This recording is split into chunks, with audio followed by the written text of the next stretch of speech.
Welcome back, everyone. This is Into the Nexus, the podcast all about Heroes of the Storm. I'm Garrett Weinzierl. Here as always, with Kyle, Fergusson, who apparently can't see my camera in Discord, and I don't know how to fix that because it's showing it.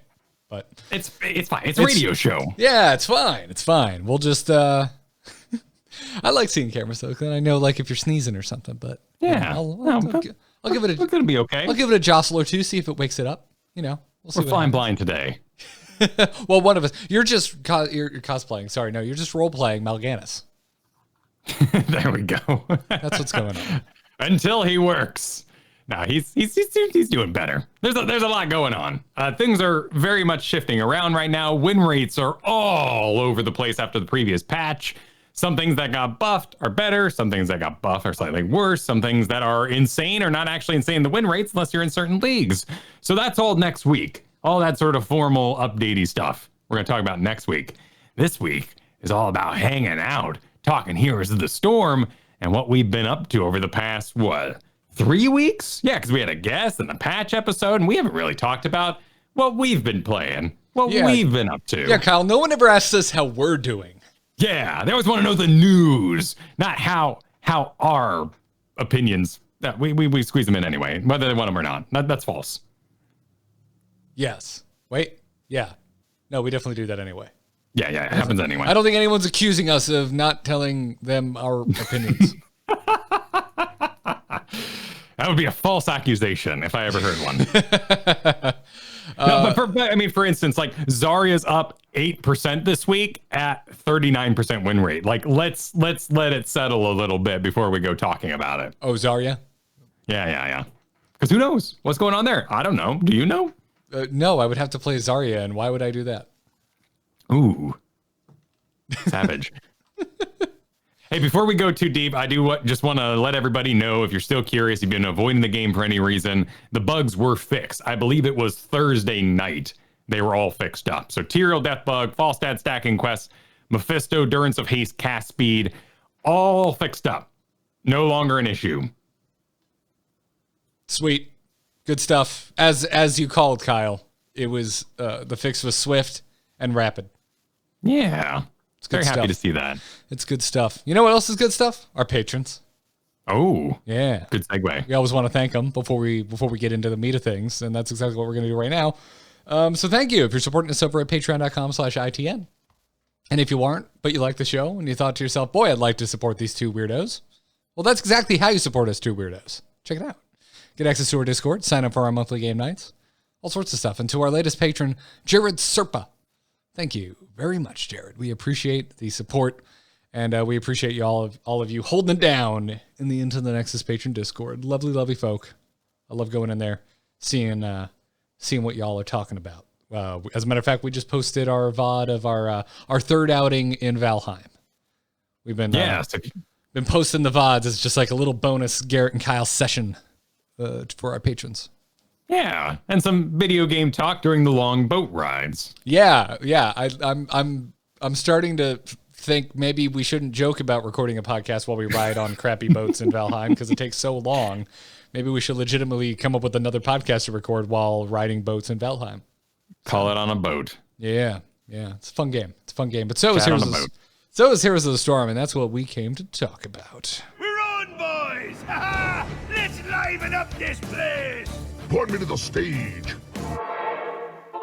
Stay a while and listen. I will. Actually, I'm going to stay a while and talk this week. But yeah, bugs and fix. We talked about that. But let's talk about the patch, man. How you feeling? How you feeling about the patch now that we've had a couple of weeks with it? Well, a week with it. Yeah, it's affected bans. Probably the main thing that I'm seeing. Chromie, Falstad, definitely gone in the first phase. Hogger kind of danced around. Still that sort of like prove it mentality with Hogger, particularly in like an organized play like NGS right now. First game, usually Hogger's just free and open.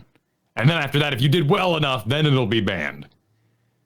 We're seeing that in high-level Storm League as well, but I mean, they really got to get rid of Falstad. The main power of Falstad is, of course, that lightning build. And it comes in a number of ways, of course, kiting and chasing and all that sort of mobility stuff Falstad's already been so good at. But one of the things I'm seeing the most out of Falstad is his ability to end the game. like an Illidan. Falstad, with his shield talents with lightning build, can get on the core, and at about 50% core, can solo that biz. Yeah, of course, there's like a minion wave he usually flies to join, so maybe there's a catapult or 2 or 3, but still, there's that ever-looming presence that if you fall behind versus Falstad, he's going to start sniping your buildings. Yeah, and if you're looking up win rates on old Mr. Bird Boy, just keep in mind, over on Hot Slogs, maybe you're looking at win rates for talents on the most current patch, that one of those bugs was Falstad's lightning build. And so while its win rate is exceptionally high, we should see that come down a little bit to earth now that the bug has been fixed with the way that the lightning stacks. That being said, the win rate was like so damn high, Kyle, for that build, that I would expect that we still see that be the way the Bird Boys are building.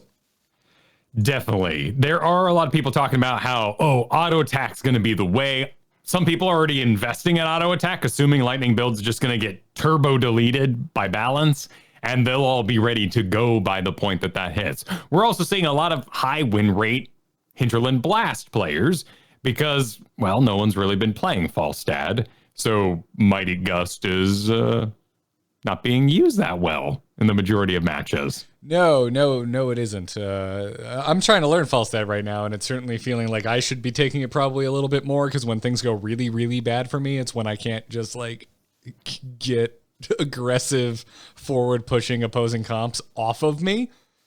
But yeah, Hinterland's Blast is just kind of running away with the win rates and also popularity. Seems to be the way everyone's going.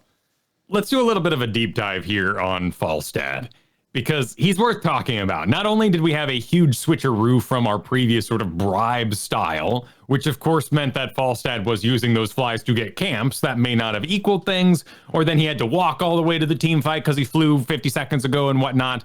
It added up, 75 seconds on that cooldown, of course. Now Falstad is there all the time. And there are some counterplay options to this lightning build. It just kind of stacks up in a way that is very frustrating and can be difficult to deal with. So first and foremost here, we have that dishonorable discharge at level 1. Reduce lightning rod's cooldown by 3 seconds. Okay, so if you're going that build anyway, great. That's exactly what you'll be wanting in the first place. Now you're taking that lightning rod down to a 10-second cooldown, which is the same length as hammering and is shorter than barrel roll at 13.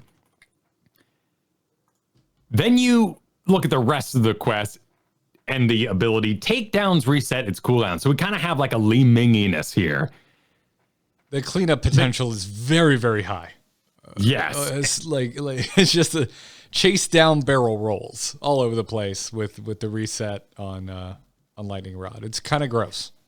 Right, and we're running a lot of front to back comps. And actually, let's take this little side road here. Let's go down this merry little journey. You know, we're switching characters in Game of Thrones. You may not care about these characters, but hang on, we'll go back to the main characters in a moment.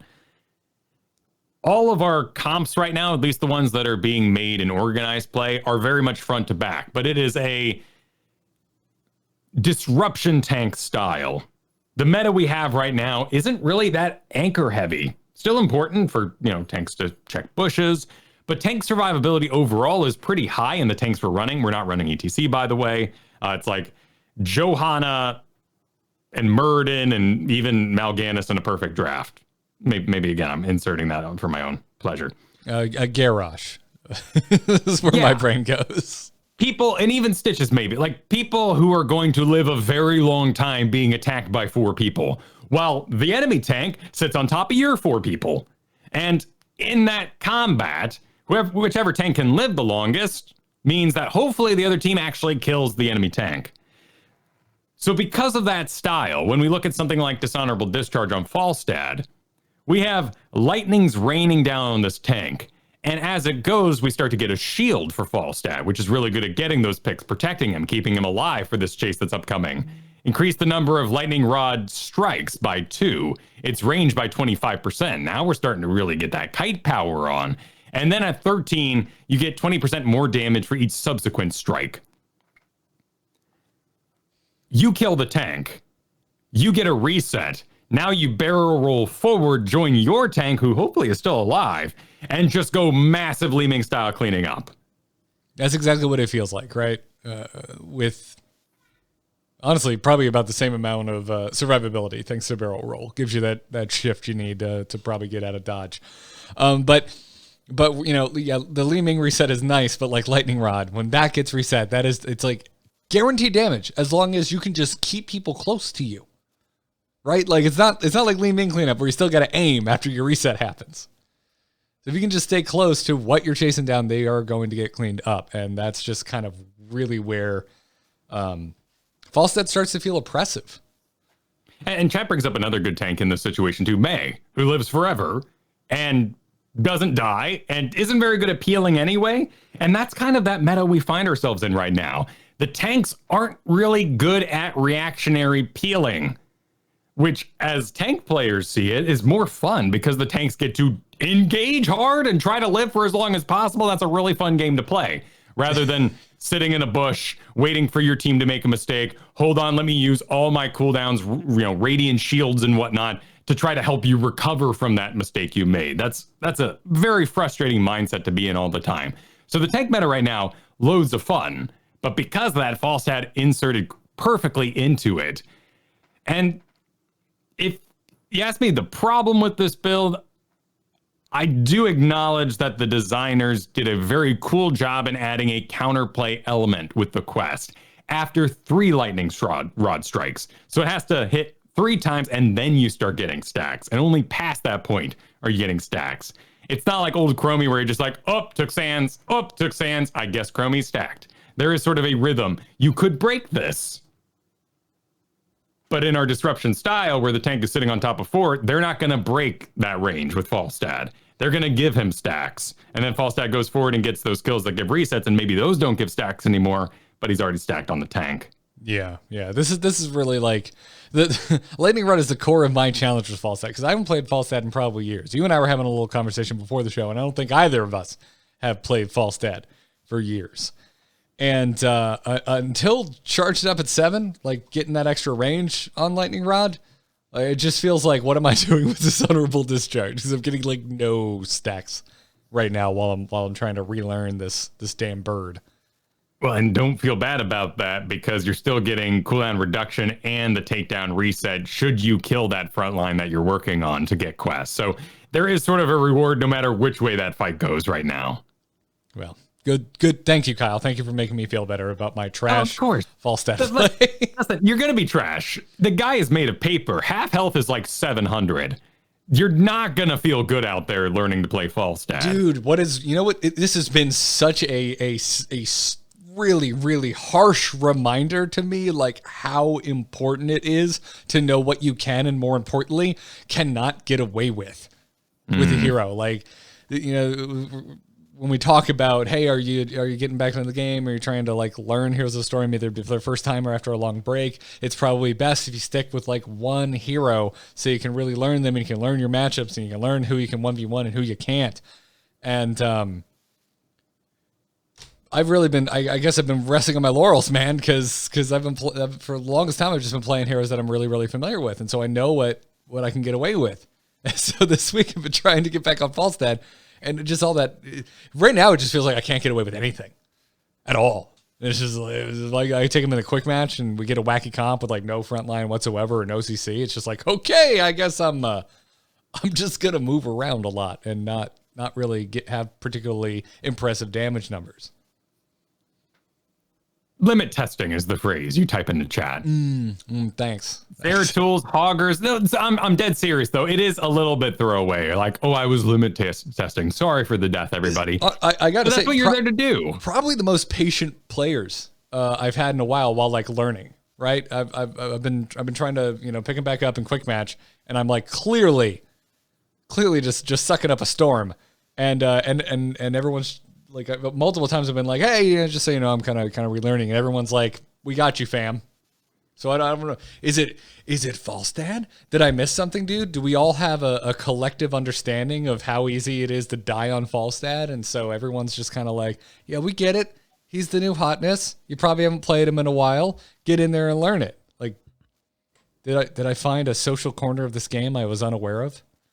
I think you're squeezing into the time limit, right? There are heroes without time limits, like Illidan, because you just lost Illidan. You're like, oh my God, that looked like so much fun. I can't wait to play Illidan. And then you die 20 times and no one really cares.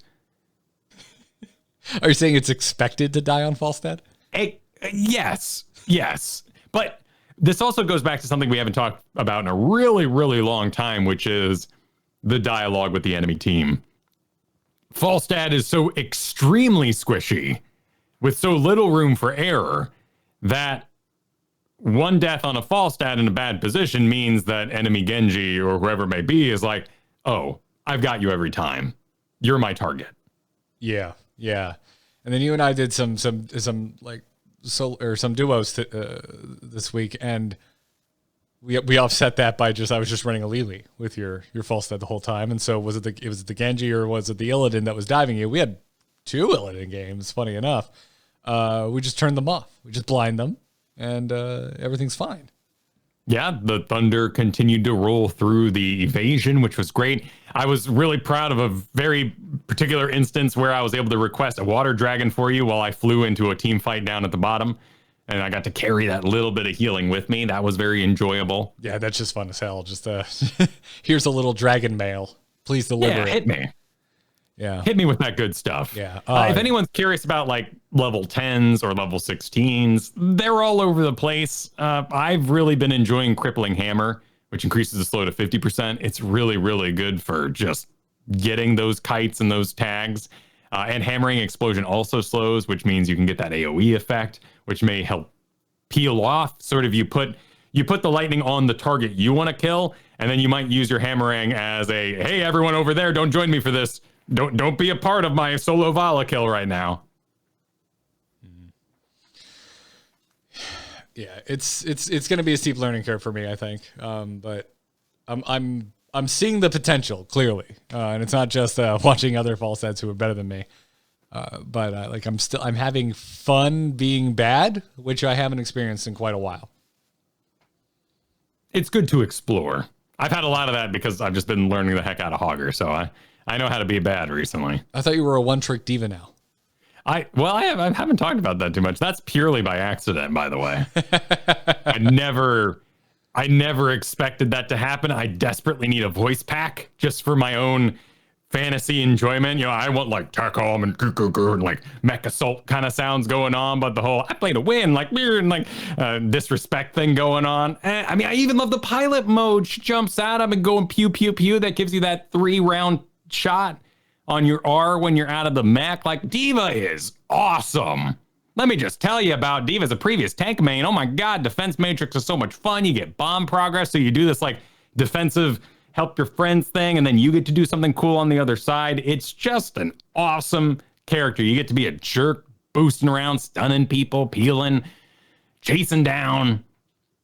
But, you know, look at this roster of characters and tell me that I would be into Diva. It doesn't really line up. Also, Cavalier Guess always first picks Diva or Hogger, so it's going to happen no matter what. I had to get good at something. Well, let's keep tilting anime fans, and I'll just say, don't you like Evangelion, dude? Like, what's there not to love?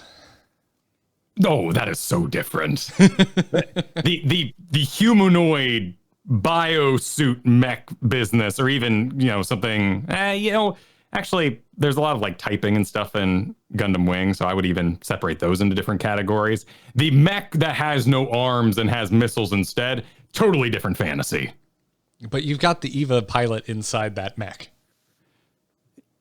Yeah, if only Shinji was so cool he jumped out with a gun. I mean, Shinji's literally the least cool of all of the Eva pilots, but yeah. Yeah, but none of them jumped out with guns. That would have been really cool. It's an awesome fantasy, you know? You know, that's a good point. Yeah. I guess so. Yeah, we're getting back into Gundam Wing territory because I think multiple of those pilots jumped out with guns. Yeah, they were usually in space though, so it was kind of like a fly sort of thing. So it wasn't totally action packed, you know. At any rate, and no one did actually, probably that hero guy like self-destructed 20 times because he was always whining about something. He was very emo.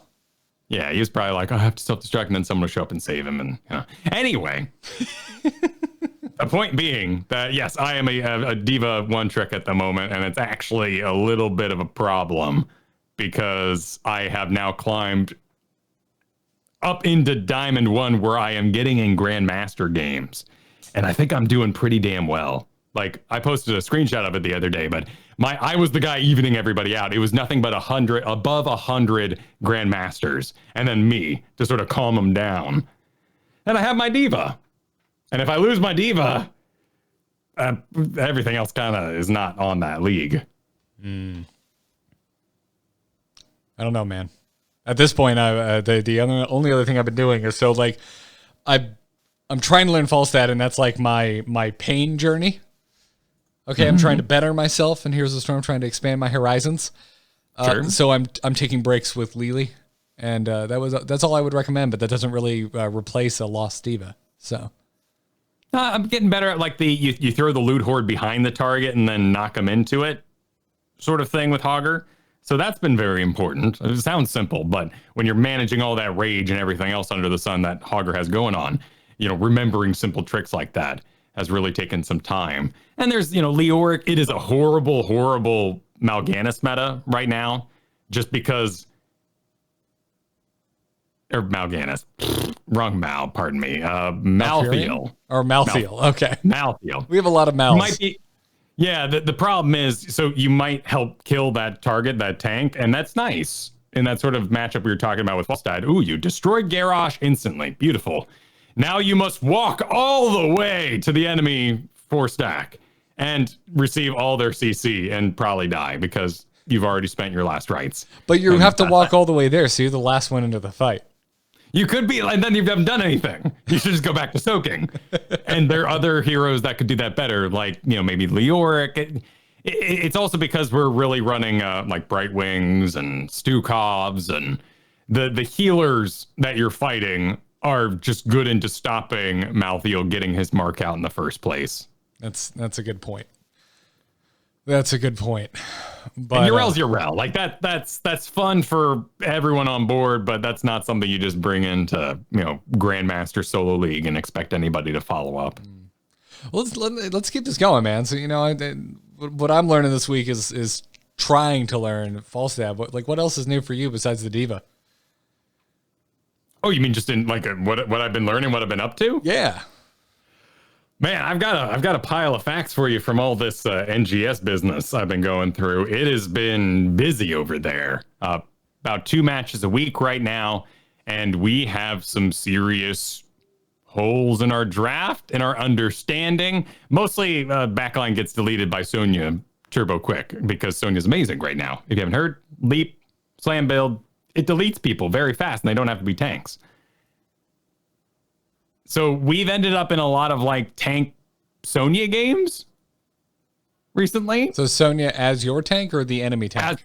As our tank, because we can't afford to ban it because we're already banning Falstad, Uther, maybe Hogger, Chromie, Hanzo, and One Trick Medivhs and all that sort of crazy stuff. So there's no room to ban Sonya at the end of the day. So I'm trying to follow everything we've kind of discussed today. So there's been a big focus today on the tanks just being in the opposing 4-stack while your 4-stack deals with their tank.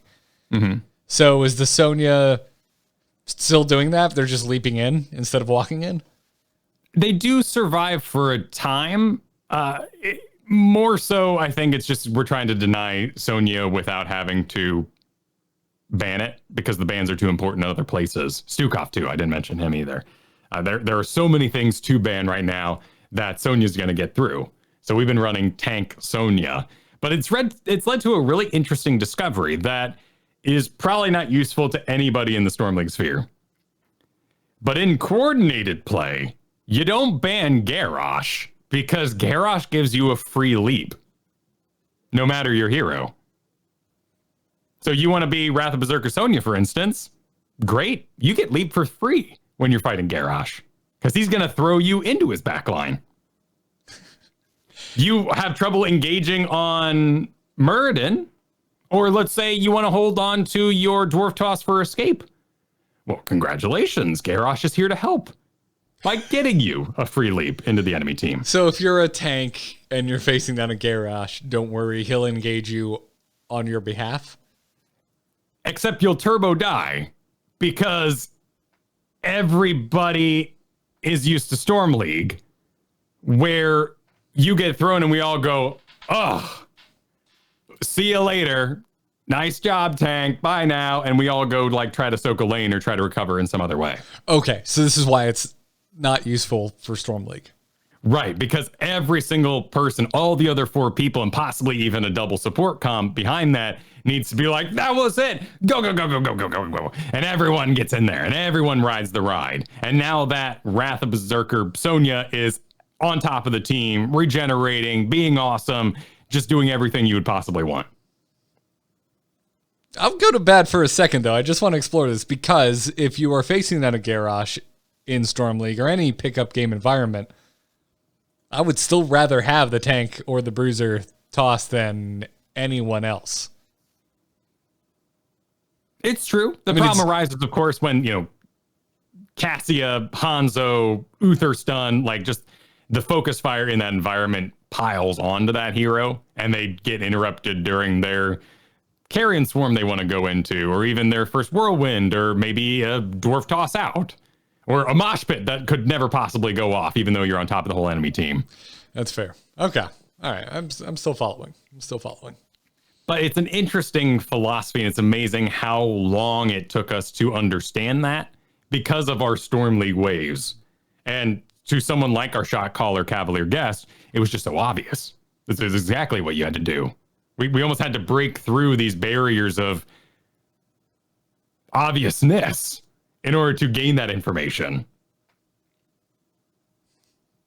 Well, like you said, if it's not something that you pick up from normal Heroes of the Storm, no, you don't. No, then yeah, it's something you're gonna have to learn some way. So well, and it's opposite in that way too, because if let's say we have that Garrosh approaching the Sonya and you're Lily, Storm League you would cleanse right now to make sure Sonya doesn't even ride that ride.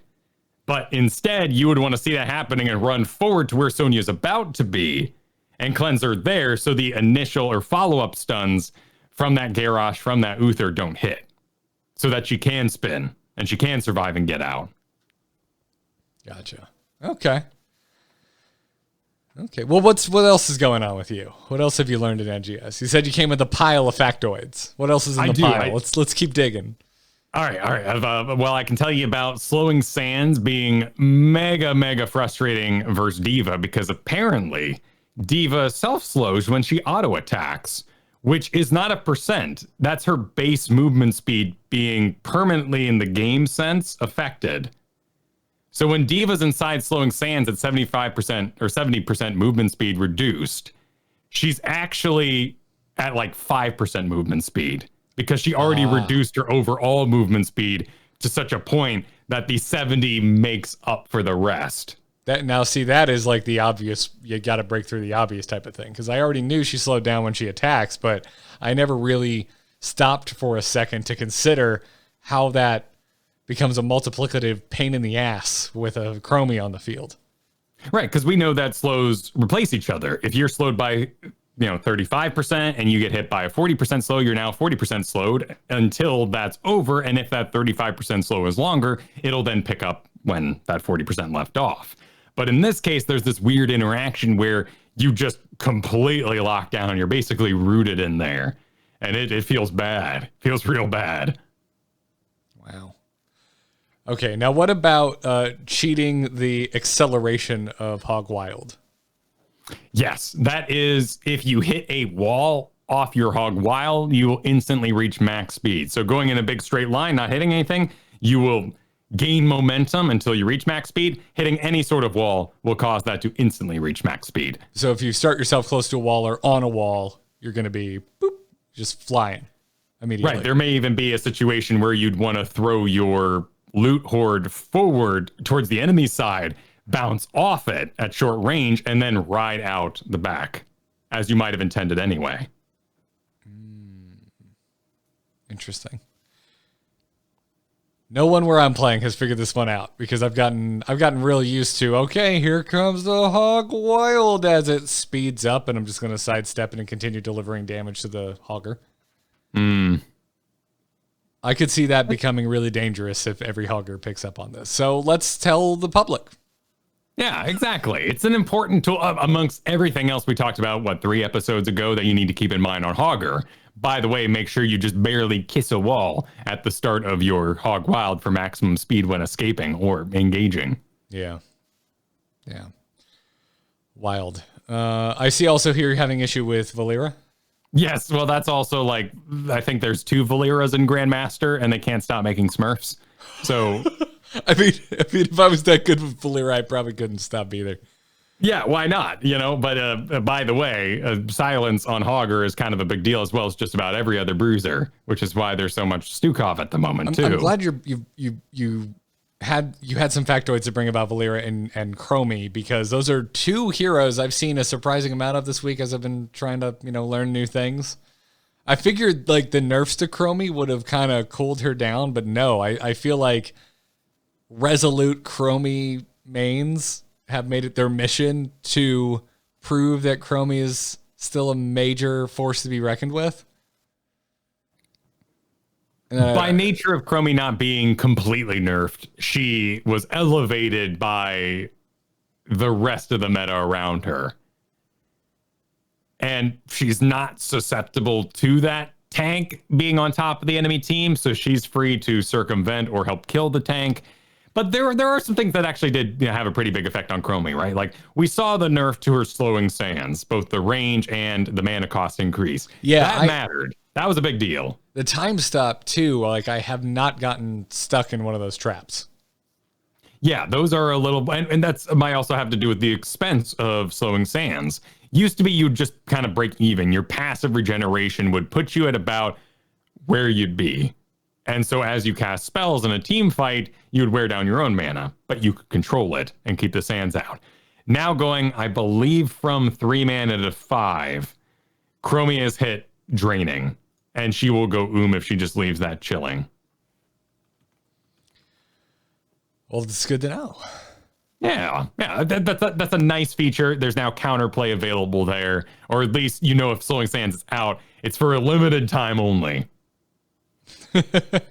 I'm in this weird topsy-turvy world now where I'm no longer really worried about the time traps from Chromie, but I am suddenly painfully aware of Abathur mines again. Like I feel like I'm back in Tech Alpha, and Abathur mines. You've been playing Falstad. Yeah, that's a good point. Yeah. You'll feel that. And then you got to spend your hearth and your fly to, recover from. I was not teeing up for a joke there about Falstad's health, but way to pick up on that, Kyle.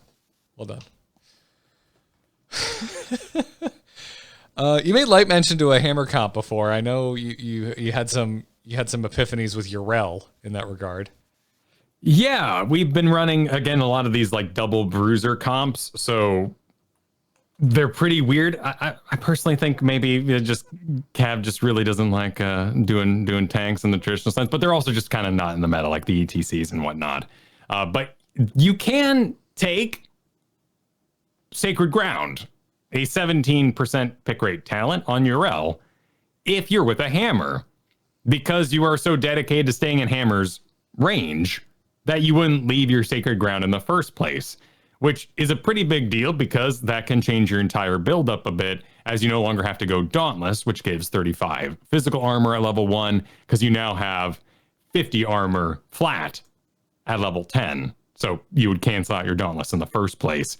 So that very, very particular comp opens up Yrel to be more tanky, more self-sustain, and occupy a space for longer than she would otherwise. Not that I will ever play Yrel, but that's very good to know. It's a very, very particular instance. So I've got another one for you that's really kind of surprised me, because the numbers don't look good on paper, but apparently level 20 Burning Despair on Leoric. This is where deal 40 damage per second to nearby enemies. You kind of get like this bluish mist swirling around you. While Drain Hope is active, gain 40 armor, and the damage in the area is increased by 100%. This is a huge deal. Like this is worth missing Buried Alive for if you are tank Leoric, because you've already gotten Tomb on the Johanna. You don't need to silence Johanna. What's she going to do? You're there. You're tank Leoric because you're there to kill Johanna. Johanna is unstoppable. Unstoppable doesn't go through terrain. You entomb Johanna, you kill Johanna. It's kind of the whole tank Leoric philosophy. Yeah. And then everyone gets on top of Johanna trying to save her and stuff, and they're just taking this massive per second damage from this burning despair with 40 armor on Leoric, who is body blocking the exit from the entomb. And that equals this really bizarre situation with the area increase, which actually gets pretty massive. We're talking like maybe the size of an increased blizzard on Jaina. Swirling around him and hitting everybody. You're looking at like 3,000 damage, of course, spread across multiple heroes. But still, that's a lot of pressure for Leoric suddenly to have while also having 40 armor. Yeah, this has been kind of a hidden gem.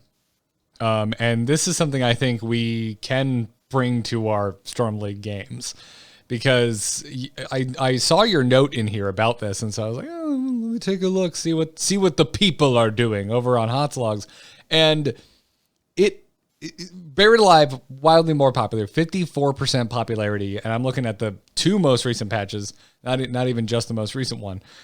But Burning Despair does come in second place with about a 25% pick rate. But where Buried Alive has just under a 60% win rate, Burning Despair has almost a 70% win rate when taken. It's a lot of pressure. That's crazy. But at the same remember time, too, like those are the base values. Like we're looking at 88 damage per second at level 20 here when you actually pick it up, which then when you connect that 40 armor becomes a crit of 175. Or wait, yes, 175. I'm also doing damage with the hand here as well. Right. Like the armor's nice, and like you just got to remember how freaking frequent Drain Hope is up. Like it's 10 seconds. It's a 10-second cooldown. So every 10 seconds, suddenly Leoric is doing sizable AoE damage and has 40 armor you need to contend with. Actually, let me even. I'm here in the try mode right now, checking this out. This is actually about the size of a Brightwing heal. The range on this mist when increased. Wow. Yeah, that's good, man. That's good. This is where my inner Rexar player is coming, because I'm very, very aware of how often Drain Hope is up. Because every 10 seconds I go, when I'm laning against the Leoric. But I'm surprised we haven't come across this sooner, I guess is it. We're just breaking through a lot of what should be obvious walls here today. Well, there are things you're only really going to experience when people are on board, and we're very, very caught in our understanding of what a tank is and what Blizzard or even HGC back in the day told us what a tank is. By the way, I just connected the Drain Hope at level 20 here on the target, so that Johanna just took, just from the Drain Hope and the Swirling Burning Despair, 3,500 damage. Ooh. Yeah, that's a dead Johanna. Yeah. Yeah, it's 20. They could have indestructible, right? But like, yeah, they could. But on the other side of that, like, there's friends, there's the Entomb, there's other noise that's making this focus fire happen. So it's kind of a big deal. And Leoric is the Johanna counter. I haven't seen it played in any other regard though. So our minds start going, oh, does that work on Garrosh? Because Garrosh and the pure damage. No, because that's where we get into kind of you're going to get tossed and then you leave your body behind as you try to walk away, and it doesn't equal the same effect.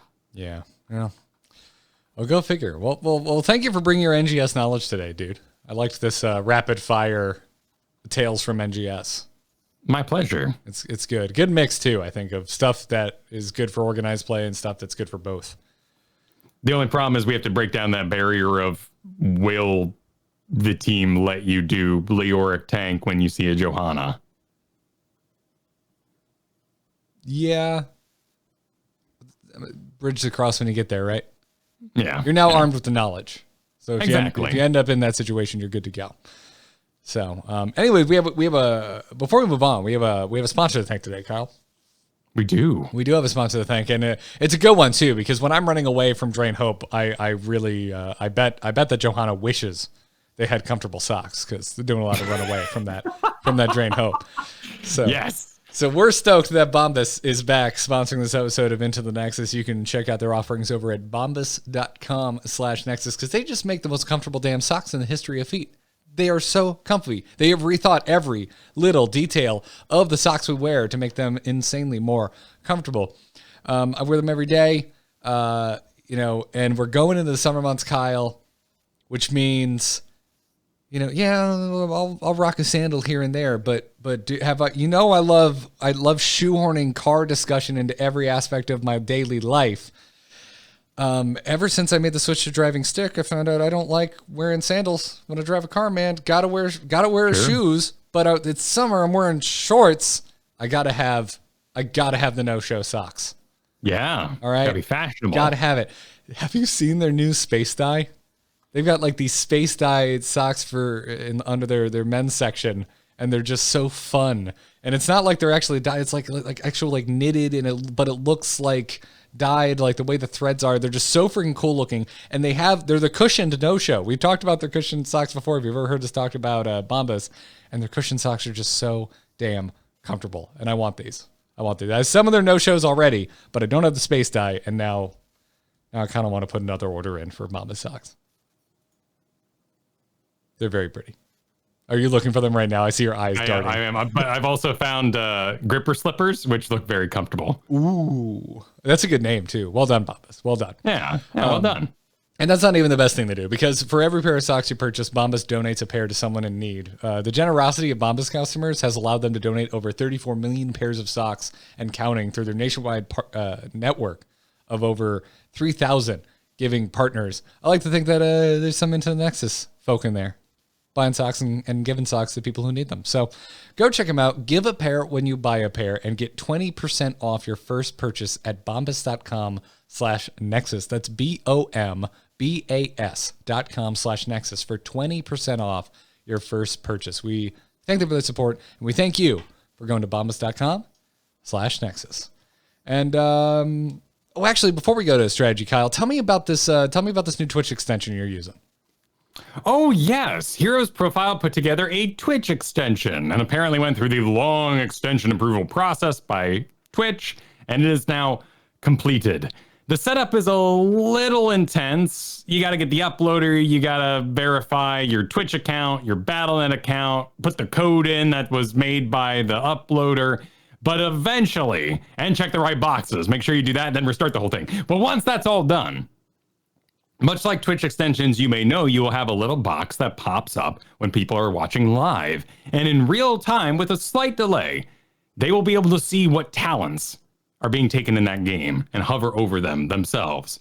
So if anyone's ever like, oh man, what'd Sonya do at 20? And I'm busy in a team fight, people watching my channel can now immediately see that information and explore it themselves. That is very cool. It is very cool. It's very and neat. I'm really excited about that future. They also have some other features in there that you can turn on, like a post-match summary where it gives like some scoring, like it sort of compares the numbers based on other players in the game, and makes up its own MVP system, which is kind of interesting. There is a post-draft summary you can have pop up that might tell you if they're on their mains over there or not. Luckily, that's rather sportsmanly of them that it doesn't pop up during the draft and sort of spoil things or point out one tricks. But overall, that extension is a really, really cool feature, and I just want to put it out there because if we can get as many streamers using it as possible, overall, that game knowledge will go up, and I think just the natural curiosity is going to lead to learning. Because that's what we have to inspire first, is people even wanting to be curious about what's being taken. Oh, or why something happened. Very cool. Well, just because we're permanently sponsored by Hot Slogs, I mean, we can't mention other sites out there. I mean, like you own a burger restaurant, so you're not going to eat anything else. Like, come on. Yeah, man. Sometimes I want a Five Guys instead of a Freddy's. I don't have In-N-Out here. Okay, I'm East Coast. Sorry, everybody. Freddy's? Freddy's does steak burgers, and sorry, Steak and Shake, they do it better. Oh, well, yeah. They also have my favorite fries because they do shoestring and they're always perfectly cooked. Oh, very nice. And they have a jalapeno fry sauce for dipping. So it's just like, okay. Yeah. Not sponsored, though. Freddy's, if anyone from Freddy's is listening, I take payment in the form of burgers and fries. We will take a burger sponsorship. Yeah, please and thank you. You know, we get hungry here. We get hungry learning Falstad and dying over and over again. Exactly. Feed our brains and our stomachs, and the show, hopefully, your hearts. You always feed my heart, Kyle. Always. All right, let's get into this week's strategy discussion. Choose a talent. Choose a talent. Talent? Ah, that seems generous. Don't reveal our plans to our foes. I mean it. Not a word. Our strategy segment today is going to be brought to you by an email, which you can send your emails to itncast@gmail.com. But RJ wrote in and said, hey, RJ, the Nexus neophyte here. I love your podcast and listen on my way to work. I am a new parent and as such don't have heaps of times for games. In the past, I've tried to get into my favorite hero, Tassadar. I feel like he's a bit too niche to be useful for a filthy casual like myself. I already want to just stop here and say, nope, you're good. Just keep playing the Tassadar. Yep. Aim at the enemy team. It's fine. It's all good. It is all freaking good.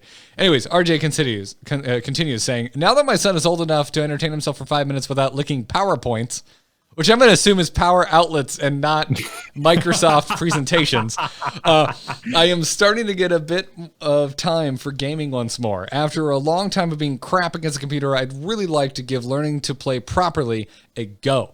I feel like there is so much to learn, and the whole world seems to just take MOBA terms as givens at this stage, and I somehow missed the boat.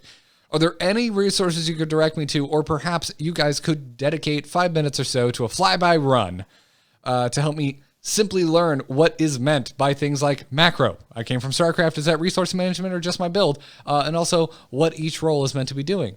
Continuing, what's the difference between a bruiser and a tank? What the hell is a solo lane?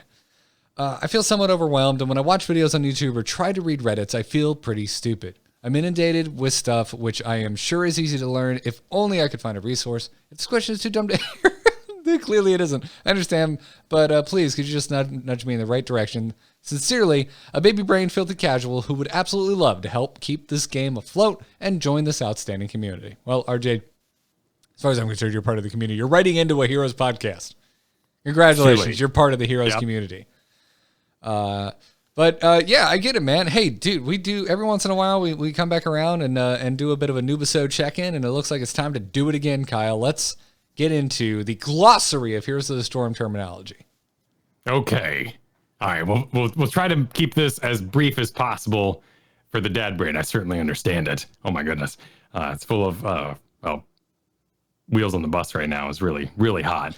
Baby Shark, That's out. Baby Shark's out at the moment. Oh, Let me thank tell God. you. I'm so happy for you, man. I know. I survived, but it's all about wheels on the bus, and particularly the cat on the bus. Anyway, which is made up part that he very much requested. Macro.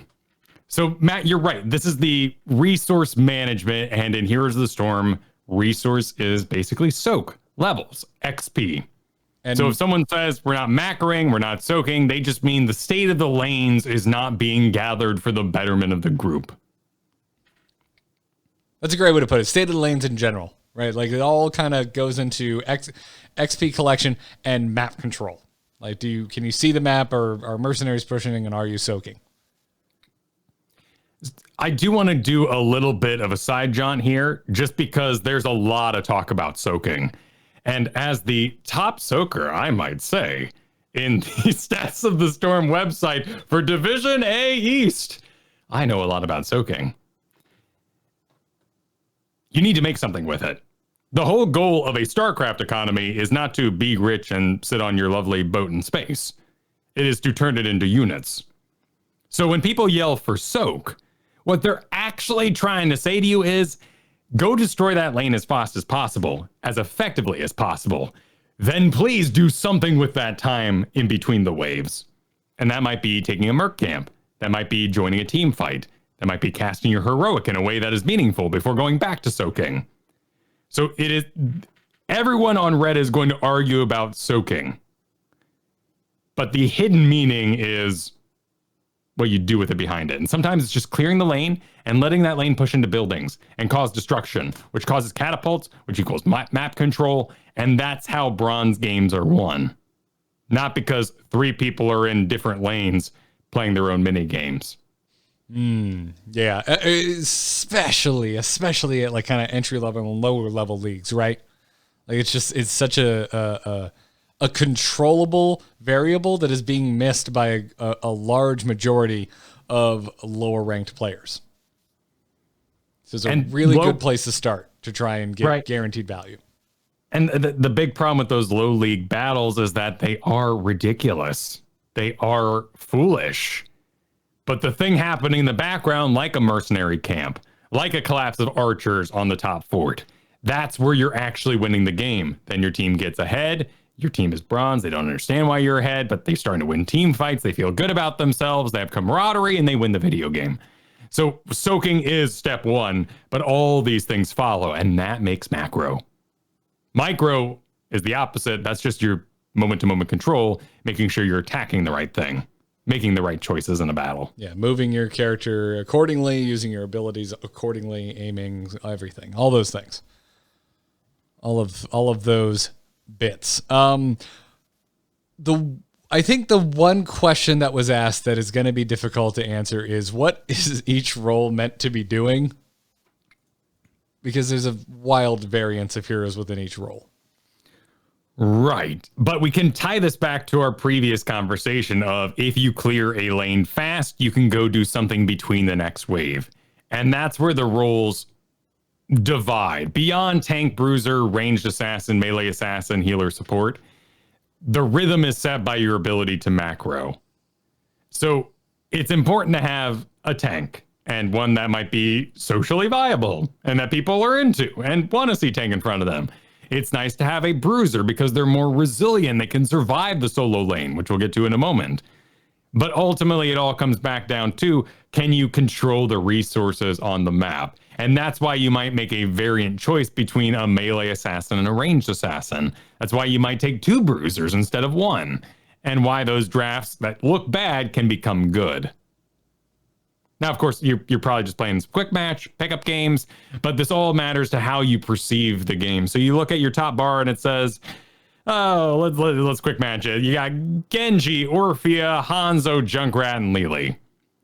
That is different than your enemy team. How is that different?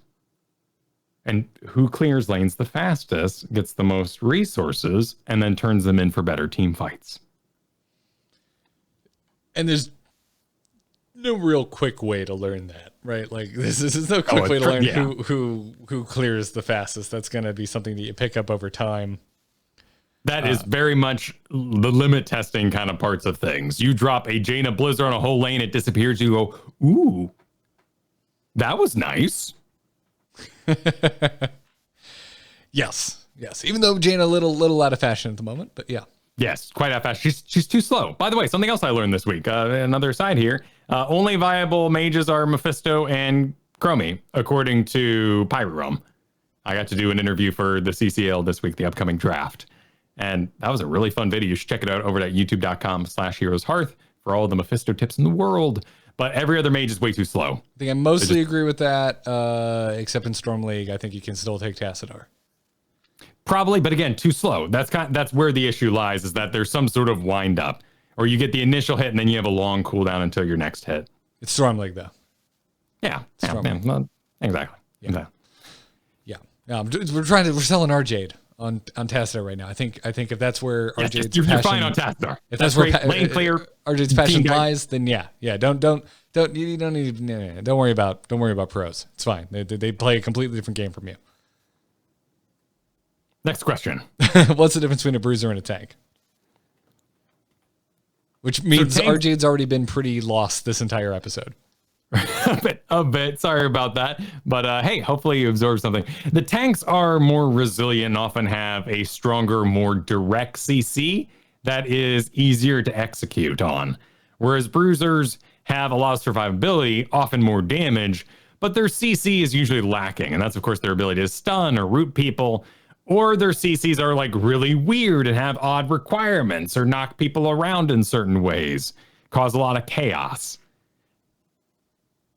The main thing would probably just be survivability and damage. Tanks have more survivability, bruisers have more damage. Yep. But they both have a decent amount of survivability. Right. A lot of tanks, however, don't have a decent amount of damage. No. Yeah. So that is that. So we kind of already hit all of this except for the solo lane question. What in the hell is the solo lane? So you have a distant lane on your maps, and sometimes this is really obvious, like Braxis, the StarCraft map, where there has to be coverage in all these lanes to get that resource. So people send one survivable person off to the solo lane, and the other 4 pile in for team fights in the bottom. On some maps, like, let's say, Infernal Shrines, it's not as obvious, but that's the top lane is the solo lane, because it's the most difficult to traverse to. It would take the longest to go there and grab those resources. So you put someone up there that just isn't going to be bothered too much, that isn't going to die. And if someone were to go gank them, they hopefully have the survivability to just not die. Yeah. I mean, it has that name because that's usually where we send a single player to go and deal with. It's kind of a tradition. It is based on this logic that those lanes are too far away for someone else to rotate towards. So you may have played Garden of Terror. That doesn't really have a solo lane, but in an essence, we have 2 solo lanes because someone's got to go get that stuff, and the other 3 people aren't going to stop fighting. So just by tradition, we divide ourselves up. Yeah. And go get that XP, that resource. Yeah. I'm glad you went with a 2-lane map as your first example, because that's the easiest to understand. Like Hanamura, it's top. Braxis, it's top. Typically. That doesn't, however, sometimes you get in a game and things get weird, but. Yeah. Well, they do get weird. And then a lot of coordinated play and tournament play, it's just no hose barred, whatever the heck people want to do and try out. Yeah. It's where we're perception. Yeah. It's where we're putting our solo laner, which is its own, I guess when you stop and think about it, is its own potential bag of spaghetti to unpack. So as you learn the game and you limit test these heroes and you clear that wave with Jane and you go, ooh, you might also find a hero you really like that clears a lane and doesn't die when Zeratul comes and visits you. And so you might think to yourself, wow, this is my favorite solo laner. Yeah, typically bruisers, but not exclusively. Bruisers are a safe bet. Yeah, for sure. But there are always exceptions to all these rules, and you probably heard quite a few exceptions in the start of today's show. Yeah, as a matter of fact, that is very true. So, best of luck to you, RJ. Do we have any parting words of wisdom besides soak? They don't talk about which mode they're playing in. I know a lot of people play versus AI, and I don't think that's a bad idea. In fact, I think if you're looking to learn this game and enter into Storm League or start participating in any sort of serious way, I think it'd be a pretty cool idea to go to custom games. Grab Cursed Hollow, whatever you want to explore, any of these maps that sound fun to you. And then make your own team. And just let them battle. Throw yourself on a team, add AI button there at the bottom, and just pick heroes. And make something that sounds good for you and try to make something that sounds bad for the enemy team. And as you play through that, you're going to explore. You're going to find out that Diablo AI charges. That's kind of weird. That AI Kira does these spinny things. And just keep taking note and continue to build what you think is like this fantasy comp in your head. And it'll help you learn heroes you're not playing at the same time. I like that, because that's important too in the early stages, especially and especially say you start playing against real people and you start noticing a trend of the heroes that you have a hard time against. That's a really good time to go and do exactly what you're describing and learn. Well, where are the openings against these heroes that are causing me trouble? Like, what are their painful cooldowns? Do they have a range limit that you're noticing? All that type of stuff you start to pick up by actually playing that hero. Right. Then you say, what is a bruiser? I'll grab Thrall, a classic bruiser. Okay, I'm gonna be Thrall, and I'm gonna give myself what sounds fun with him. I'll make a horde team. That sounds fun. We'll give me Garrosh, and we'll give me, you just sort of load up this game, put on the enemy side just people you want to beat up. Your Thrall, maybe you finally want to smack a hand to win. Put him on the enemy team. Go see what happens. Yeah. Yeah. So thanks for writing in, RJ, and giving us a good excuse to go back over terms we kind of take for granted. So keep the emails coming, itncast@gmail.com, and we're going to keep reading them as we get into our proper mailbag segment. Darkness. Oh, wait, did that not play? There we go. Darkness stopped calling. Darkness just texted me. It's not the mober, it's a hero brawler! As I mentioned, itncast@gmail.com. If you're in the Discord because you're a patron, drop us a message in there. Access writes in and wants to know, how do we evaluate talents? Access says, I can never tell what's good and what's not and why. I'm gonna level with you here, Access. I cheat. I look at other people's work. Nothing wrong with that. Ain't nothing wrong with that. No. But I do tend to spend a few extra minutes and kind of, take a look and kind of see why maybe certain talents are being taken together. Probably one of the most obvious examples of that today, we talked about Falstad's lightning build. That one's, it kind of just, you see it. Like, you just take all the lightning talents. They all work together and they have kind of the snowball effect of making lightning rod just very, very powerful. But you in the past, Kyle, and very recently have been talking about how you've been either in your interviews with pros or watching pro replays, just very quickly starting to learn why certain heroes work the way that they do. And that's a good way, I think, to learn why more subtle talent builds work the way that they do. Yeah, there's often a goal to these stacked talents, and it's not always obvious when you're first playing the build. So building a body of reference can be very powerful. If you are interested in Mephisto, go to that youtube.com/heroeshearth and find the Kyle Fergusson playlist and watch that video. That could be a very good way to learn how to play that. But there's not always stuff like this. I had somebody tell me once, go watch Diablo replays and go find a Diablo streamer to watch you suck. Like, okay, let me just go by the database of Diablo only streamers and go find somebody to watch. Like, it's not like looking up hands for an art project. It's so specific. It's creepy. Artists have these huge folders of hands and all over, but that's because they got to draw hands all day. And streamers got to stream, but they often got to do drafts or they're letting the audience pick. And it's not easy to find this information. I want to make that clear. That's kind of my answer here at the first is Access does have a problem, and it's a very real problem. Going to stat websites like HotSlogs or Heroes Profile will tell you the amount something's being picked, but not why it's having that impact, why it's so popular. So having things applied to your face, great way to learn. Seeing a badass on your team, great way to learn. But I do think it's worth saying, it's something we really haven't talked about much here. I do think that Icy Veins is okay. They update decently quick.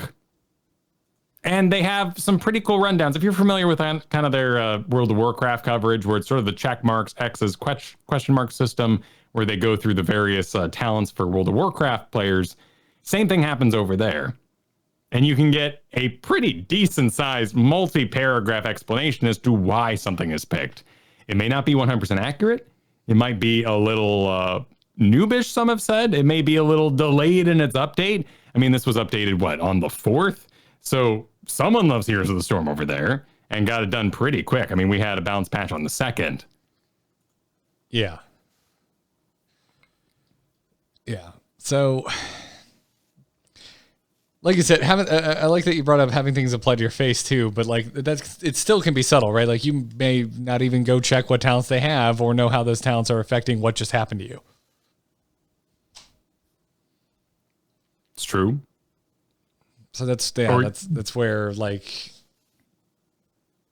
I learn a lot from you because you experience things in a whole nother world from me, right? Like you're interviewing pros, but also you're playing in a coordinated environment. And so that's the kind of thing, like I'm kind of privileged in that I get to kind of siphon from your brain, from your experiences. And outside of that, that's where you do need to do some digging. You know, whether it is a fan site like Icy Veins or finding streamers or YouTubers that play the heroes that you're interested in learning. And it can be a bit of a crapshoot. So I can really understand Access's question here, but. Well, and we tried to put together something like this, and it is hard. There are a lot of heroes in this game. So even building a simple database of the best map strategy or the best person who's played Chromie is hard to do. And then they have their ins and outs. Like there was a time where I was a Tygus main or an Uther main. Like you ride these metas and things are constantly changing. I would encourage you, if that doesn't sound like fun, use the Discord. Like ask what's your build, why you did that. People love describing why they did something. There are so many teams. Now I do this more when we lose in NGS and Heroes Lounge, but I have talked to so many team captains and so many teams. Just, why did that happen? Why did you guys pick this? Why was the draft this way? And they love talking about why they won. They love it. Of course they do. I like talking about winning too. And even players on the enemy side that won are willing to give you information as to why their build worked. Just got to be a little brave. Yeah. And you can also cross-reference this too. Like you can, like, did you get rocked? Like go back, watch the replay. Who rocked you? Pull up their build. Go cross-reference that with a site like HotSlogs and see, like, is it matching up with the most popular build? Okay. Is it not the most popular, but it's the highest win rate? You can start to find like what's going together, and then you're there in a replay with someone doing that build, and you can see what they're doing and maybe divine why they're doing it, right? And I guess the big thing that we haven't mentioned here also is that like sometimes it's just very obvious that some talents are not particularly great. Take not as fresh of a rework, but still somewhat recently reworked Gazlo, for example. Level 1, Rocket Boots, Big Game Hunter. Almost a 50-50 split in pick rate. Rocket Boots is actually eking out Big Game Hunter by about 3% on win percent, but they both have really healthy win rates. One-man wrecking crew, not so much, and no one's taking it. Do you really want your basic attack to be empowered? Is that what you're doing with Gazlo? Is that what we're here to do? Is that what we're excited about? No, you're bringing stuns. You're dropping turrets. Like to me, I just go, yeah. Why would I want to take this talent? It just but that's it's there for when you get there too. Like it is as somebody who is a diva main now by accident. There are 12% pick rate talents in that build that I go occasionally, based entirely on just really, really specific scenarios, and sometimes that's there for that. Like there is no other reason for this talent to exist except for if you're fighting this one very, very particular thing. And then there's also things like you might see like a spell shield is top win rate by an absurd amount, but no pick rate. Well, probably people who are facing double mages take that talent. That's the kind of case where like when it is taken, it's being taken for a very good reason and it is doing its job. It's just that the reason that you would take it, you don't find yourself in that scenario very often. Because how often do you find yourself against double mage? I really do recommend that Icy Veins. I've poked around there a lot. It's also one of the few sites now where they don't update immediately, or it's not like aggregating or sourcing the game. So I can go there and look at what the talents were when we talk about patch notes when they get changed. Oh, that's super helpful. Yeah. If you're trying to understand. I've been taking advantage of them being a little slower, but it is actually, for everything I've seen and every hero I've looked at, there is some really good information and it'll get your brain cooking. But there's nothing really compared to just talking with friends or talking in a Discord, because then you feel like the discovery was your own. I'm having that experience now with Loop Hero. Like the last thing I want to do in this game I'm really enjoying is look up a guide for it. How stale. Just kill my enjoyment. But if I go to my friends and I'm like, hey, did you put 9 mountains together? Oh, what does that do?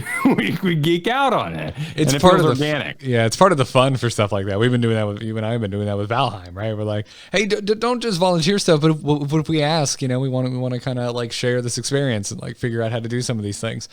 But at the same time, like Here's the Storm, it is so nuanced in some of these ways.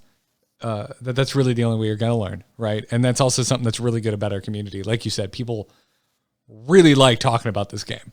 Like if you're still here and you're playing it, it's a major hobby for you.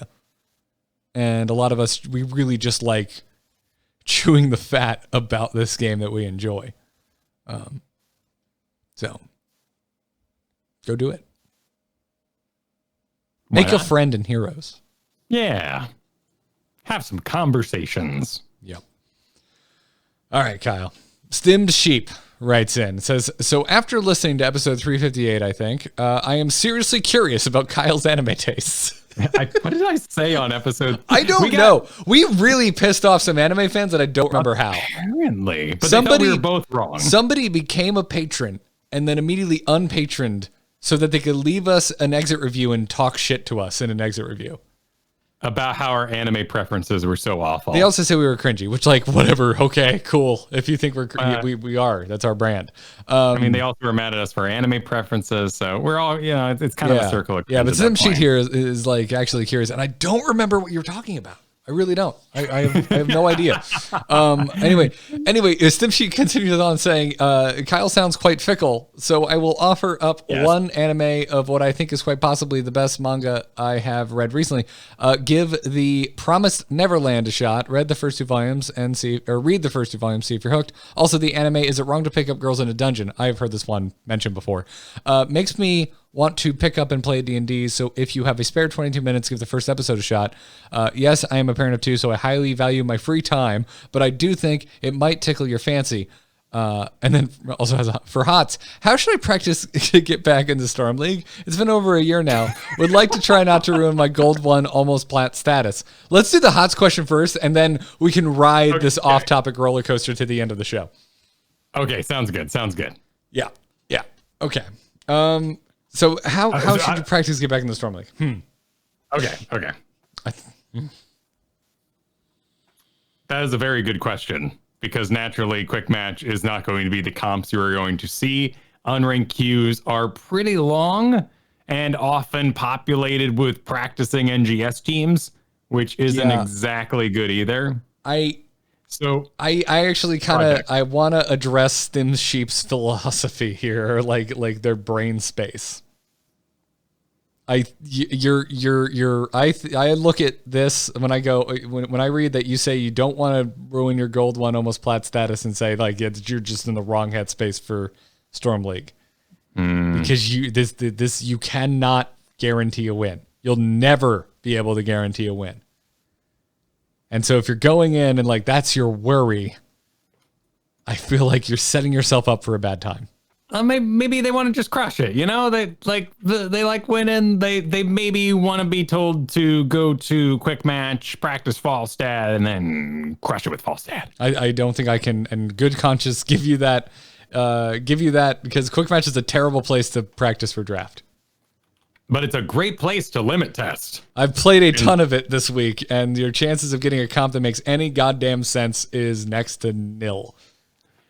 There is a pretty big push right now for the Call of the Nexus update to be turned on during prime time. And I think that's a really good idea. That the game would recognize that it is, 5 o'clock on the East Coast till 11 at night and put those rules in place.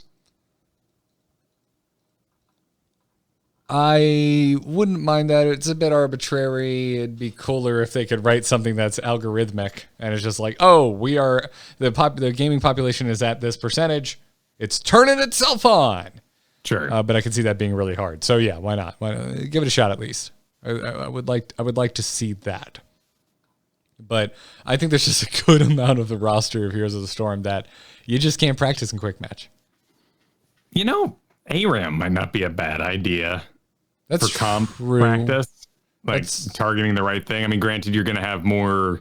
I'm actually here on. I found Stim Sheep's account on aggregate sites, and it looks like you've been playing some ARAM. You did some Kel'Thuzad, so that makes sense. You're going to pick things that stack a little more in ARAMs, but that's not a bad idea to just sort of figure out how you're looking in team fights. Yeah, I the closest thing I can come to a recommendation is you should play something that's not Storm League 1 or 2 games max to warm up. Get used to playing the game, get used to getting your APM up, you know, doing your movements, landing your skill shots, whatever it is that you're doing, but then just go. I don't think there is a substitute for drafting if that's what you want to do.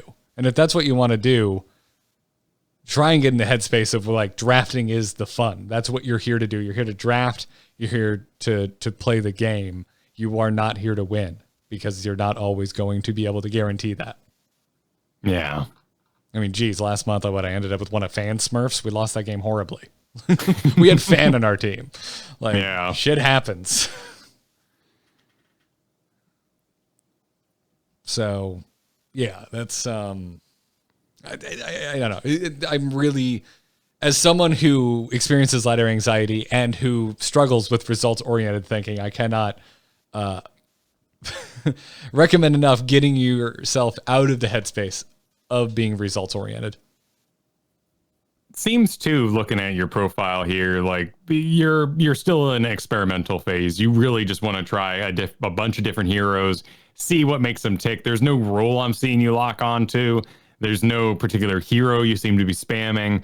So if you want to make that investment and you want to get back in Storm League, you just have to narrow down until you've really got this elite crew of 3. And you may find yourself in a situation like me where you have an elite crew of 1. Whoops. Yeah, but I would prefer that. I would prefer having like one elite crew of 1 than trying to draft and just not really knowing where I fit and what I excel at.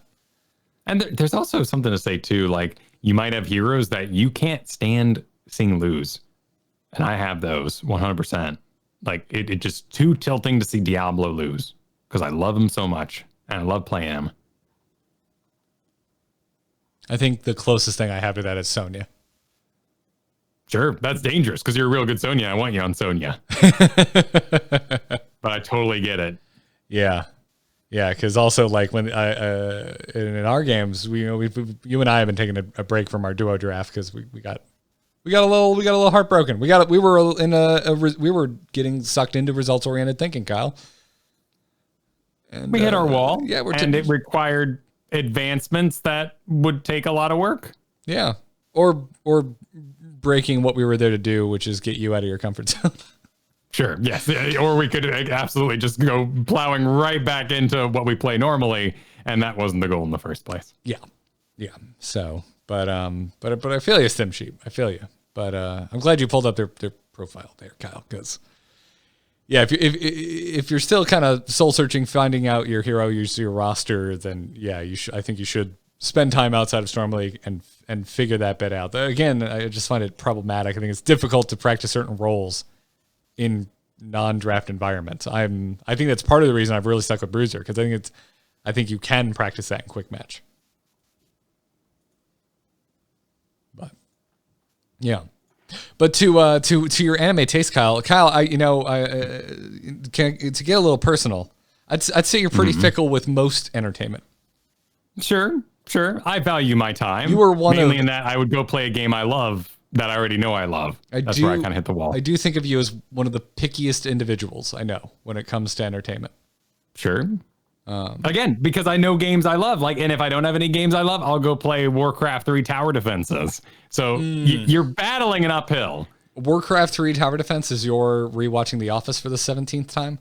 Yeah. Okay. Like skeebies and stuff like that. Hell yeah. Gotcha. Okay. Cool. I have not rewatched the show in a really long time. I've been even if I barely enjoy it, I'll finish something out just because I just want to see new things. And I'm typically pretty good at finding the positive side of certain things. Where I have issue with that, Kyle, is, and I join you, is anime. I am not one of these people that can just watch whatever anime is out there. I do not understand my friends that have consumed triple digits anime. I'm really picky with it. And I'm not even sure I could describe what my, which is hilarious. I love Evangelion, but I think Shinji archetype is a major turnoff for me. I cannot stand whiny kids in my anime. And for that reason, I'm going to tilt some people here. I find Attack on Titan wholly unwatchable. Sure. Yeah, it's a long conversation about Attack on Titan right now. That's a long story. I realize there's other things going on with it, but dude, I couldn't get past episode 1. Like I was like, I hate this. I hate everything about this. I'm out. Oh, well, he's a kid. Okay. He sucked. Well, there's other things with Attack on Titan. I think the naked giants are one of the stupidest monster designs I've ever laid eyes upon, and I also hate their stupid hip ropes. I don't like them. Okay. I also have aesthetic hang-ups in animes. They have to look cool in a way that I think is cool. Sure. And the villain looking dumb is absolutely something that is 100% valid. It's what's made it really hard for me to get through Hellsing, even though I like it, but I can't get over the fact that Alucard dresses like Carmen Sandiego. Okay. It's really hard for me to get past that, even though I think it's a cool-ass anime. Sure. Well, my hang up there is more that like the camera's loving on what's her face and I'm a grown ass man and I don't really need that anymore. This is a recent thing. I used to be just fine with fan service. What happened? Yeah. Like it's just in the way of the story. You have kids? You don't like TNA anymore? Yeah, I guess so. I don't know. It's a waste of time. I don't even know if I like your character or not. I don't know if I want to, romance you with my eyes. Don't make me do that. Don't force that on me. That's fair. But like it's sometimes like, but I'm watching. So I did a bit of a disservice here. I'm looking at Promise Neverland trailers without any sound. The first two were like kids in school running around and like maybe a mystery. They had barcodes or something. Didn't really look appealing. But now I found a third trailer that shows some sort of like katana wielding dryad business. And it seems like it's pretty good animation. So I'm down to check this out. As for, is it wrong to pick up girls in a dungeon? That was fun. A little TNA. That's fine. I cared enough about the characters. That's okay. But then they left the dungeon and farted off for like 10 episodes straight about like the red light district and saving somebody in there. And just like, this isn't a dungeon. You tricked me. So I left. I had like one episode left to go in season 2 and I left. I couldn't deal with it anymore. This is the most on-brand Kyle thing ever. You were 2 seasons deep and you had 1 episode left and you left it because you were so angry. Go back to the dungeon, kid. Oh my Lord, Kyle. Just finish it at that point. No, finish your won't. dinner. You have 1 piece of broccoli left. What are you doing? You have 1 more piece of broccoli and you can have cake. This is why people hate video games. Why? Where are you going with this? Because they make an investment and they don't give up. And so they continue to make themselves miserable night after night, playing things like Sunk Cost Fallacy, World of Warcraft, or even Heroes of the Storm. Like it's a toxic way to live, to finish a show you don't enjoy just because it exists. Like One Punch Man season 2, the animation was so bad. I haven't even scratched the surface of it because I like season 1 so much that I'm afraid to start season 2. Oh, it's beautiful. It's a great, like the rhythm, the weight, the animation. It's awesome. And it was just a different studio. There's a lot of bidding wars in animes where like companies get pitted against each other and whoever can do it cheapest ends up with the gig. Well, there's a huge like sub concern there too about just like industry practices within anime. Yeah, that too. And also, piracy, which keeps funding low anyway. Yeah. Which like we're not even getting into here. We're getting into like our fandoms and our own aesthetics. And which thank goodness for streaming services, because that hopefully that's turning around a little bit. I totally understand why, like, they're like, we've been talking about Evangelion. There's like some girl curled up on the cover with no clothes on. And you're supposed to be like, hey, Dad, guess what I want to watch tonight? And you look at the box and you're like, this is about giant robots. Evangelion is like the quintessential, like your parents walked in at the wrong point anime. Oh, yeah, half the points in that show are wrong. We're just like, no, that's not what I'm here for. I don't mind it, but I'm not here for that. Yeah, but then the robot loses its face and starts eating another robot, and maybe that's not worth walking in on either. Like 90% of that show should not be walked on. I definitely grew up in the household where it was much easier to explain weird violence than sex appeal. But I will say, Garrett, that my world is slightly better in some ways. For instance, Sword Art Online is a stupid show. But the first like 7 episodes, little chef's kiss right there. Fun, trapped in MMO goodness. But it just gets stupid. And I am able, by the powers of my lack of tolerance for stupid animes, able to quit mid-season and just enjoy the parts I like. Maybe I can maybe I can make some of the anime fans out there that were making Die Inside feel a little bit better by giving it probably the strongest example of me and my preconceptions of anime based on just how they look. It really keeping me away from something that has since brought me a lot of joy. I avoided Full Metal Alchemist like the living plague. All right, I saw a short dude in a red coat and a robot wearing an apron, and I was just like, "What is this show? This just looks silly. I have no interest in this." And like 5 years ago, Katie and I finally decided we had someone we trusted tell us, "What are you doing with your life? When you get back from BlizzCon, watch Full Metal Alchemist." I think they also gave us the tip. They were like, "Yeah, Brotherhood's totally A-okay. Go that route since it's easier to find." And that is now one of my favorite things I've ever seen. So I should probably give more anime a chance, but there's just so much out there. Well, but that's it's like books. Like that's ultimately where our conversation can kind of narrow down to is people who read lots of books read a lot of books. And maybe because their powers of reading, they keep going when they don't necessarily enjoy it. However, when I want to find a book, there's a lot of trial and error, and there's a lot of research. Granted, right now I'm just kind of a real simpleton when it comes to video games because I'm like, what's overwhelmingly positive on Steam? I've got time for that. It's the best reviewed thing ever at the top of the list. I'll make time. But anime and books aren't like that. There's so many different preferences, and it's not about bugs or glitches or it working or co-opability or, does the dev team seem to be invested in the project? Like, it's already done, and you're staring down the barrel of 10 hours. Yeah. So, it's funny. I think anime is the one place where I do just rewatch the stuff I know I like. I've rewatched Death Note so many times. Sure, there you go. And there's one that would look stupid in trailers. Like, oh no, Death Note is the exact that is the look, that is the aesthetic I want from an anime. I look at that and I just go, I will like this. I look at Sword Art Online and I go, this is the most generic anime. It literally looks like a JRPG in terms of its costuming, where I'm just like, no, not for me.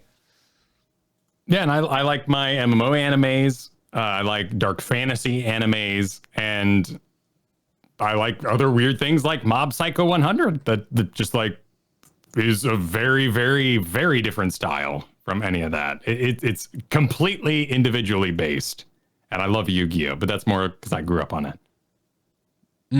Yeah. So I don't really call that anime. That's a toy advertisement. See, I was the look of Yu-Gi-Oh has always bothered me immensely. And yet it's irrelevant because you know what I love? Kyle? I love the Pokemon anime because I grew up on it. I have very fond memory for that. And it's so dumb and so childish, and I shouldn't watch it as an adult, but I do. I'm technically, I still have a hang up. See, I didn't get the WB because it was out of range in Rio Rancho, New Mexico. Oh no, I was about to say that's basic like antenna channel. I know. But in Albuquerque, New Mexico was fine. They had the WB, but I couldn't get it in Rio Rancho. Oh. So all I could see was like this jarbled black and white Caterpie doing something. I love Pokemon. I was the best Pokemon card player in the school. I had my natural trained blue Pokemon on my Game Boy. I loved Blastoise. It. Blastoise was also my only natural max level Pokemon. Everyone else was rare candy cheated. Oh, you cheater! You dirty cheater! Like I even had a Beedrill I got up so I could beat my friend's psychic Pokemon. Like I was invested, and I couldn't watch this show because it just didn't receive on my TV's antennas, no matter how hard I tried. I would spend like every Saturday morning like desperately adjusting the sticks. I guess anime is still mad about it. Is the one place you and I are both really, really, really picky. And that's probably why we break the hearts of so many anime fans. And we don't mean to. I do so want everyone to understand that when you and I talk about us not liking something, that we're very much not passing judgment on people who do like it. That we're just trying to share ourselves with the world. Right. And if that rubs up against something that you enjoy, that we are not in any way trying to diminish your enjoyment of something like that. Totally. And that's also a stigma of anime. There's very much this like feeling of if you like some anime, everyone's like, oh, so that's what you're into 100%. It's like, well, no. I mean, just because you play Genji doesn't mean you're a jerk in real life. I get Alarak. If you play Alarak, you are a jerk in real life. No, you might just have an outlet that is keeping you sane and healthy in your main day by playing Alarak. But then the game's over and they continue that outlet by DMing me with their opinions. Well, I guess I can say then at least a lot of Garroshes I know are really nice. I'll give you that. Yeah. So hopefully hopefully that tide is turning. You know, the stigma of video games has certainly adapted over the years, and I think that we are all beginning to enjoy multiple kinds of entertainment. Though we are sort of still stuck in this HBO-fied world at the moment. That's fair. I would say that if I was living my life according to Kyle, I would have given up on Ozark 30 minutes into the first episode, and now I can't put that damn show down. Not anime, but it's another cautionary tale. Well, you would first watch, you'd wait for the whole thing to be out, and then you'd watch just the last episode's single fight scene, and if there is no fight scene, you'd leave, because clearly it's a boring show. Okay, man, I'm officially on the side of everyone who wrote in. I think that's insane. I'm not trying to upset anybody. I'm not you're upsetting me, Kyle. I'm not like saying this is a strategy for all. I just don't mind the spoiler if it means I can now be invested in good animation throughout. Like Kill la Kill, a great example of TNA I put up with because I enjoy it overall. Plus, there's a whole there's a story there. You put up with it. Yeah, you saint. You saint. Oh, yeah, I do. Poor man. And there's a story reason they don't have clothes because the clothes are evil. And the more you're connected with the clothes, the more they can take over your mind, Garrett. They're skimpy for a reason. It's part of the lore of the world. Somebody please write in with why there's so many skimpy clothes in Fast and the Furious. I'm sure there's an in-universe reason for it, but well, it looks hot. Honestly, it looks really warm. Yeah. And we got to look at the Rock shirtless a lot too. So it's fun. That's true. I'd take off my shirt. If I looked like that, I would never wear a shirt. Period. Yeah, full stop. That's the problem with Spider-Man, right? Like his face always gets exposed, but that's a waste. His mask is always getting ripped up. We don't need to see. We just saw your face like 2 scenes ago. We got it. We got you, man. It's good. We cool. Last one, he wore a suit a lot.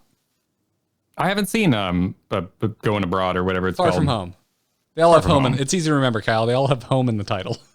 Oh, perfect. Good. It's honestly no real reason. I just haven't clicked it. Is it not on Disney Plus? Is it in some foreign land I don't know about?